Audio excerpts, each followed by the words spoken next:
الحمدللہ وکفا وسلام علی عبادہ الذین اصطفیٰ اما بعد۔ معزز سامعین و ناظرین، آج کی ویڈیو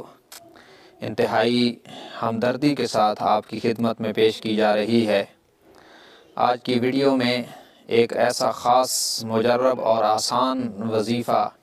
آپ کی خدمت میں پیش کیا جا رہا ہے، جو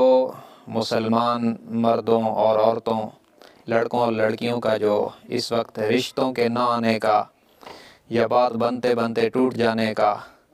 یا پسند نہ کرنے کا یہ مسئلہ ہے، بہت بڑا عالمیہ ہے کہ اس وقت کئی مسلمان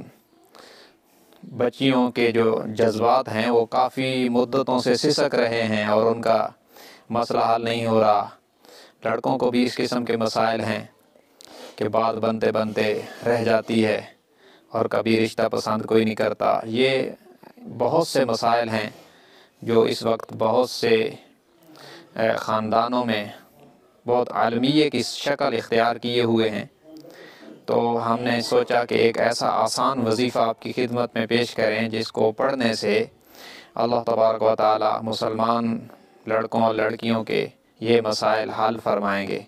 یہ وظیفہ آسان بھی ہے اور مختصر بھی ہے، صرف 7 دن کا، 1 ہفتے کا وظیفہ ہے اور بالکل آسان ہے کہ چند منٹ کا کام ہے۔ کرنا یوں ہے کہ 5 نمازوں کا اہتمام کریں اور عشاء کی نماز کے بعد 2 رکعت نفل صلاۃ الحاجت پڑھیں خوب توجہ کے ساتھ۔ اس کے بعد جب 2 رکعت نفل مکمل ہو جائیں، سلام پھیرنے کے بعد 11 بار پڑھنا ہے۔ پہلے درود شریف پڑھنا ہے، 1 بار یا 3 بار یا 5 بار، طاق مرتبہ جو بھی آپ کے لیے آسان ہو درود شریف پڑھ لیں۔ 3 بار پڑھ لیں، نماز والا درود شریف پڑھ لیں یا کوئی اور درود شریف پڑھ لیں، صلی اللہ علیہ وآلہ وسلم یہ پڑھ لیں یا کوئی بھی درود شریف پڑھ لیں 3 بار۔ اس کے بعد 11 بار پڑھیں یا لطیف یا اللہ، یا لطیف یا اللہ، یا لطیف یا اللہ، یہ لفظ 11 بار پڑھنا ہے۔ اس تصور کے ساتھ یا لطیف کا معنی ہے اے باریک بین اور بندوں پر کرم کرنے والے، لطف کرنے والے۔ اللہ آپ کا ذاتی نام ہے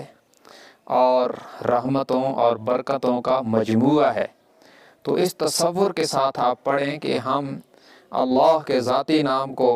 یا لطیفوں کے ساتھ پکار رہے ہیں، تو گویا ہم پر رحمتوں کی بارش ہو رہی ہے۔ جب 11 بار پڑھ لیں تو آخر میں پھر درود شریف پڑھ لیں جتنی بار آپ نے پہلے پڑھا ہے، مثلا پہلے 3 بار پڑھا ہے تو آپ پھر 3 بار پڑھ لیں۔ اس کے بعد ہاتھ اٹھا کر دعا مانگیں اور اس میں پہلے اللہ کی حمد و ثنا کریں، مثلا الحمدللہ رب العالمین الرحمن الرحیم مالک یوم الدین۔ پھر درود شریف پڑھیں، جو بھی آپ کے لیے آسان ہو 1 بار درود شریف پڑھ لیں اور پھر سب سے پہلے اپنے گناہوں کی معافی مانگیں اللہ سے، اپنے چھوٹے بڑے گناہوں کو یاد کر کے ان سے سچی توبہ کریں اور اس کے بعد یہ دعا مانگیں کہ یا اللہ آپ کی ذات ہر قسم کی کمزوریوں سے پاک ہے اور ہر قسم کی ضرورتوں سے بھی پاک ہے، میری کمزوریاں بھی ہیں، میری ضرورتیں بھی ہیں، تو یا اللہ میری اس ضرورت کو، یہ جو میرج کے متعلق، رشتے کے متعلق میری ضرورت ہے، آپ کی ذات تو اس سے پاک ہے لیکن میری یہ ضرورت ہے، تو آپ اپنی قدرت کاملہ سے اس ضرورت کو پورا فرما دو۔ پوری توجہ کے ساتھ یہ دعا اللہ سے مانگیں، دل میں اس بات کا استحضار کر کے کہ میں مجبور ہوں اور اللہ مجبوریوں سے پاک ہے اور پریشانیوں کو دور کرنے والی ذات ہے۔ اس طرح توجہ کے ساتھ دعا کر کے آخر میں پھر درود شریف پڑھ کے پھر آپ دعا کو ختم کر دیں۔ 7 دن آپ اس وظیفے کو پوری توجہ کے ساتھ کریں گے تو انشاءاللہ 7 دنوں کے اندر اندر آپ کا یہ رشتے کا مسئلہ اللہ تبارک و تعالی اپنی قدرت کاملہ سے حل فرما دیں گے۔ وآخر دعوانا ان الحمدللہ۔